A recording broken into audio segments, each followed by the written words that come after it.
이 낙제한 오타쿠 소녀는 대학에 떨어진 후 애니메이션 행사에 가기로 결심했지만 예상치 못한 일이 일어났습니다. 그는 마법적으로 다른 세계로 이동하게 되었습니다. 이제 그는 가장 강해지기 위해 훈련하고 실패자에서 벗어나려 합니다. 안녕하세요, 저는 체리입니다. 이 비디오를 시작하기 전에 구독자들께 감사의 인사를 드리고 1000 구독자 목표에 도달하는 데 도움을 요청하고 싶습니다. 이제 매우 조금만 남았어요. 채널 구독자가 1000명에 도달하면 아주 특별한 깜짝 이벤트가 있습니다. 구독하시고 어떤 위치에 있는지 댓글로 남겨주신 분들은 다음 비디오에 등장할 예정입니다.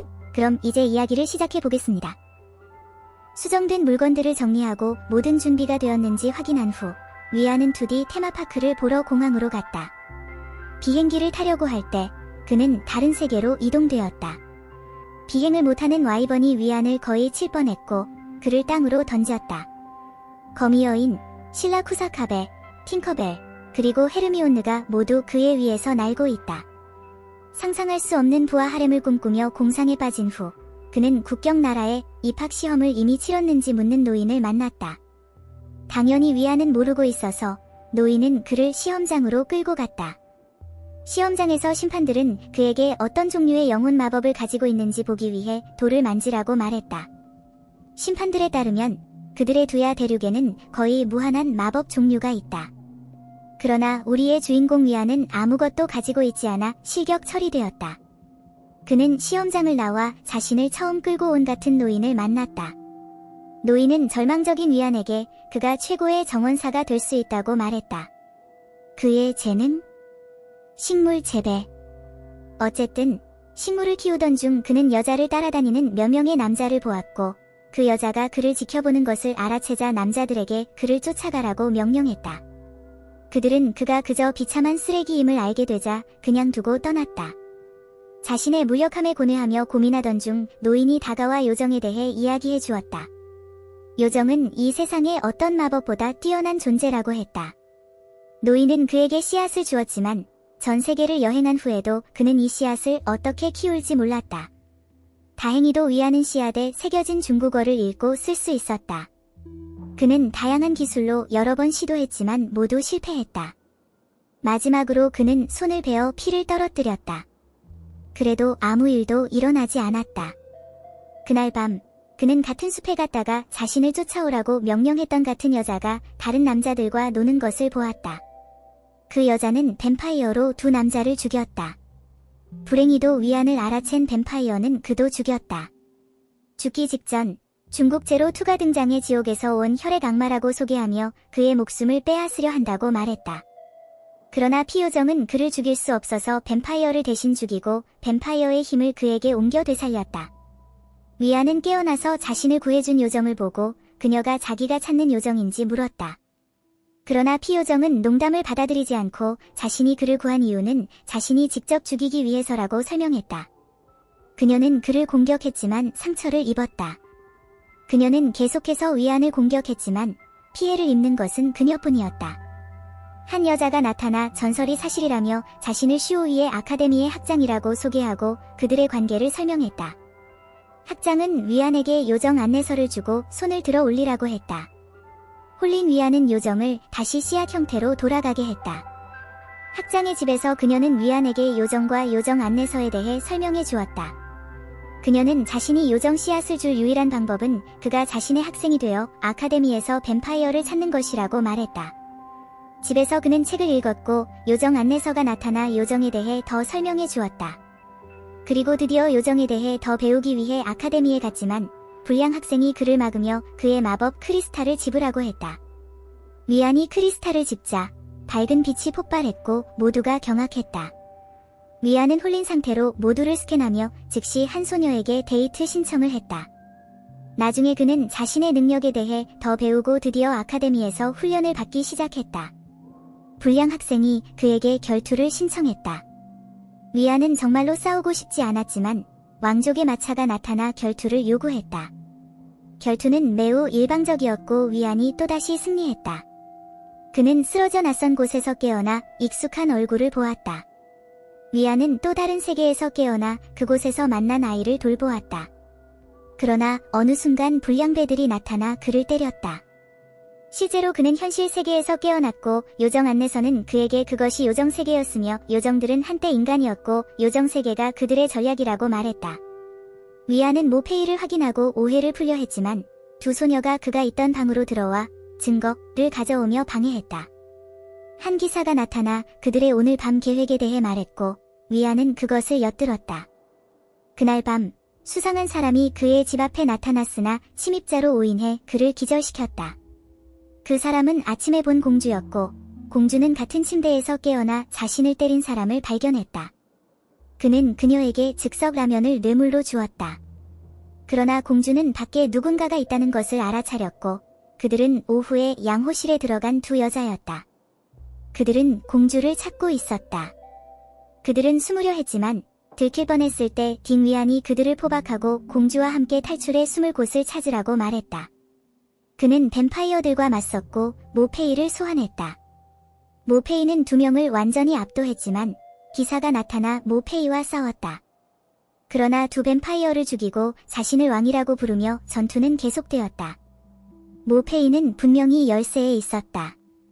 위안은 도움을 요청했고 요정 안내서는 모페이가 승리할 유일한 방법은 일상적인 상호작용과 그녀의 요정 세계를 강화하는 것이라고 말했다. 첫 번째 옵션은 지금 가능하지 않았으므로 두 번째 옵션을 선택했다. 다행히 공주가 나타나 영적 마스터로서 그녀의 도움을 제안했다. 또 다른 세계로 이동된 위안은 히트맨으로서의 모페이의 과거를 보았다. 그는 상호작용하려 했지만 그녀는 그를 볼 수 없었다. 요정 안내서는 그가 이미 이 타임라인에 있기 때문이라고 설명했다. 모페이는 그 타임라인에서 위안의 환생으로 보이는 사람과 여러 번 상호작용했다. 모페이는 같은 남자를 다시 만나 이번에는 나쁜 남자들에게 구타당하는 그를 구하면서 자신이 구해졌던 시절을 떠올렸다. 그 남자는 자신이 이전에 팔기를 거부했던 검을 선물로 주었다. 모페이는 그에게 도움이 필요하면 부르라고 말했다.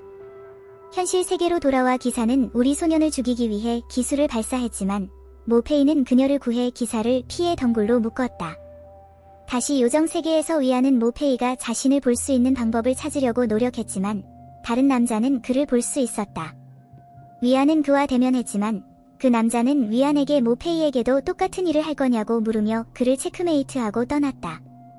그를 체드라고 부르자. 체드는 모페이의 집을 방문했고 모페이는 그를 무력화하며 방문객이 드문 일이라고 말했다. 체드는 과자를 가져왔고 떠났다. 다음날 두 사람은 탑 꼭대기에 올라가 석양을 바라보며 체드는 자신의 모험담을 더 이야기했다.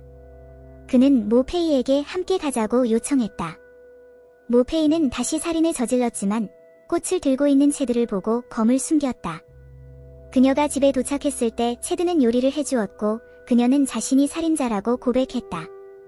체드는 살인을 싫어하지만 그녀는 싫어하지 않는다고 말했다.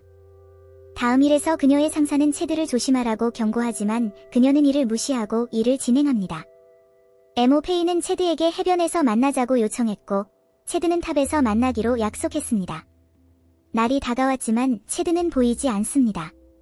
3일 동안 기다린 후 상사는 탑에 가서 그녀를 경고했지만 갑자기 공격을 받았을 때 방해를 받습니다.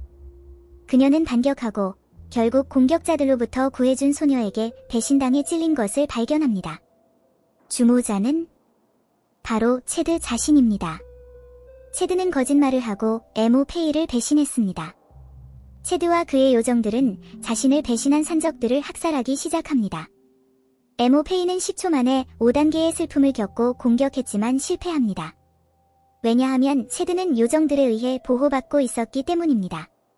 그녀의 고통을 본 체드는 모페이에게 생존하고 자신의 죽음을 복수하기 위해 요정이 되라고 제안합니다. 유엔은 그 남자를 공격했지만 그들의 세계에 있지 않기 때문에 그를 때리고 다치게 할 수 없습니다. 체드는 자신이 NPC들을 진화시키려는 것뿐이며 그들이 똑같다고 설명한 뒤 떠납니다. 유엔은 자신의 생명을 걸고 모페이를 구하려고 합니다. 제로2가 내려와 마침내 그가 왜 그렇게 어리석은지 이해하게 됩니다. 우리 주인공은 깨어나 오해를 풀고 요정 세계를 떠납니다. 유엔은 현실 세계로 돌아와 기가차드 요정으로 변신해 기사의 배를 가격해 폭발적인 패배로 보냅니다. 어쨌든 유엔이 깨어나자 의장이 들어와 약속한 2개의 씨앗을 줍니다. 다음 날 두 명의 전학생이 유엔에 반해 소개되는데 그들은 바로 프린세스 안치와 에모 페이입니다. 유엔은 도서관에 가서 식물 성장 마법을 요청했고 사서는 그가 필요한 두루마리를 줍니다. 불행히도 그는 그 두루마리를 사용할 수 없었고 요정 가이드는 유엔이 씨앗을 키울 수 있도록 식물 탐지 백과사전을 먹어버렸습니다. 일주일 후 기다림이 끝나고 두 요정이 씨앗에서 나왔고 유엔은 두 요정을 자신의 휴대폰으로 보냈습니다. 한편 패배한 기사는 왕에게 돌아가 자신의 패배를 보고합니다. 왕은 화가 나서 요정의 주인을 죽여 그들의 제국 성장을 가속화하라고 명령합니다. 의장은 유엔에게 그가 싸운 기사가 공주뿐만 아니라 그도 목표로 하고 있었다고 알립니다. 유엔은 강해지겠다고 말합니다. 그래서 의장은 그에게 즉시 대학을 떠나라고 했고 대신 강해지는 법을 가르쳐주겠다고 했습니다. 그러나 그가 떠나기 전에 사서는 그에게 두루마리를 모으는 퀘스트를 수행하라고 요청하며 보상을 받을 수 있는 크리스탈 단말기를 줍니다. 그래서 그룹은 모험을 떠납니다. 호수에 도착하자 그들은 조어지오스라는 용을 만나고 유엔을 다른 사람으로 착각합니다. 유엔은 용에게 결투를 신청해 항복을 강요합니다. 용은 현장을 떠나며 자신을 소환할 수 있는 피리를 남깁니다. 몇 번의 섬을 건너뛴 후 파티는 호수 리조트 안에서 휴식을 취합니다. 여기서 그들은 우디 호수의 전설과 로터스 프로스트의 과거에 대해 알게 됩니다. 그날 밤 사냥꾼 무리가 나타납니다. 이를 본 유엔은 롱웨이라는 용을 소환합니다. 그러나 그 용은 우리 유엔을 배신하고 공격하여 그를 호수로 떨어뜨립니다. 에모페이는 그를 따라갔지만 아무것도 찾지 못해 요정들에게 돌아갑니다. 그런 다음 기사는 공주의 방에 나타나 그녀를 공격하지만 유엔이 설치한 보호 부적에 의해 보호됩니다. 공주는 깨어나 기사를 안고 모험에 대해 이야기합니다. 큰 소리를 듣고 그녀는 자고 있던 동안 벌어진 전투를 확인하기 위해 기사를 끌고 갑니다. 호수로 떨어지면서 유엔은 또 다른 요정 세계에서 깨어나 로터스 프로스트, 체드, 어린 용을 만납니다. 체드는 또 다른 게임이 시작되었다고 말하며 롱웨이에게 로터스 소녀에 대해 더 조사하라고 요청합니다. 로터스는 실제로 그녀의 여동생을 치료하려고 했기 때문에 체드는 로터스 소녀를 만나 약을 회복하는 것을 도왔습니다. 그들은 동굴에 도착해 약초를 발견했지만 거대한 고양이 괴물에게 공격받았습니다. 체드는 로터스 소녀를 구하지만 그녀는 약초를 집으러 가서 떨어지는 바위에서 그녀를 구하기 위해 돌진했지만 체드가 그녀를 구합니다. 두 사람은 우리 주인공을 버리고 대신 막다른 길을 발견합니다. 체드가 괴물을 공격하려고 할 때 로터스 소녀는 막대를 집어들고 화난 괴물을 공격하려 했지만 체드에 의해 다시 구해졌습니다. 체드는 괴물의 발을 맞고 쓰러뜨렸습니다. 체드는 다시 한번 로터스 소녀를 만나 그녀의 여동생이 아무리 많은 약초를 주어도 회복할 수 없다고 말합니다. 체드는 치료법에 대해 이야기했고 로터스 소녀는 무엇이든 하겠다고 말했습니다. 다음날 체드는 로터스 소녀의 여동생을 따라가 고백하며 그녀에게 자신의 여자가 되어달라고 요청합니다. 기억하세요. 그가 작업을 거는 사람은 바로 병든 소녀입니다. 여전히 재료가 부족한 로터스 소녀의 여동생은 숲으로 돌아가 체드를 만났고 그는 그녀를 멋진 곳으로 데려가겠다고 제안했습니다. 호수의 중심에 도착한 후 로터스 소녀의 여동생은 피를 토하고 기절했습니다. 로터스 소녀는 그들과 함께 호수로 가서 다른 보트를 타고 여동생을 치료해달라고 요청했습니다. 로터스 소녀의 여동생은 다시 체드를 만나 치료법을 공개하지만 그 가치는 너무 비싸고 매우 위험하다고 말합니다. 체드는 다시 로터스 소녀를 만나 그녀와 함께 하라고 합니다. 로터스 소녀의 여동생은 그녀의 여동생의 고통을 듣고 울었습니다. 상황이 매우 빨리 진행되어 이제 그녀의 언니는 죽음 직전에 있습니다. 로터스는 그녀를 호수로 데려가서 죽음 속에서도 함께하기를 기도합니다. 체드는 그녀의 기도를 듣고 그들을 요정으로 변신시켜 영원히 함께 살 수 있게 했습니다. 유엔은 체드가 인간의 생명을 가지고 노는 것에 대해 매우 화가 나서 그를 공격했습니다. 체드는 그에게 아무것도 할 수 없으며 기본적으로 결말은 이미 정해져 있다고 말했습니다. 그러나 우리 유엔은 그에게 그들을 구할 것이라고 대답하며 매우 크게 소리쳤습니다. 유엔은 다시 호수에 돌아왔고 이제는 그가 쌍둥이의 운명을 바꿀 차례입니다. 기본적으로 그는 체드가 이전에 했던 일을 했지만 매번 다른 접근 방식으로 했습니다. 그러나 저녁 식사에 초대되었을 때 병든 여동생이 둘을 독살해 그들을 의식불명 상태로 만들며 사실 병든 사람은 언니라고 말합니다. 유엔은 쌍둥이가 집에 없다는 것을 알게 됩니다. 그는 두 사람을 찾기 위해 밖으로 나가 그들이 호숫가에 있는 것을 발견합니다. 체드는 그에게 이것이 그가 원한 결말이라고 말하지만 유엔은 이 결말을 받아들이지 않고 또 다른 기회를 요청합니다. 처음부터 다시 시작합니다. 그는 다시 같은 일을 했지만 이번에는 병든 여동생이 언니를 죽이지 못하게 제때 끼어듭니다. 그녀에게 언니의 질병을 치료하기 위해 그녀를 미워하게 하려는 언니의 계획이라고 말합니다. 쌍둥이는 화해하고 체드는 유엔에게 축하해줍니다. 처음에는 그의 노력이 헛된 줄 알았지만 요정이 된 병든 소녀는 그에게 그렇지 않으며 여전히 미래를 바꿀 수 있다고 말하고 그를 현실 세계로 돌려보냅니다.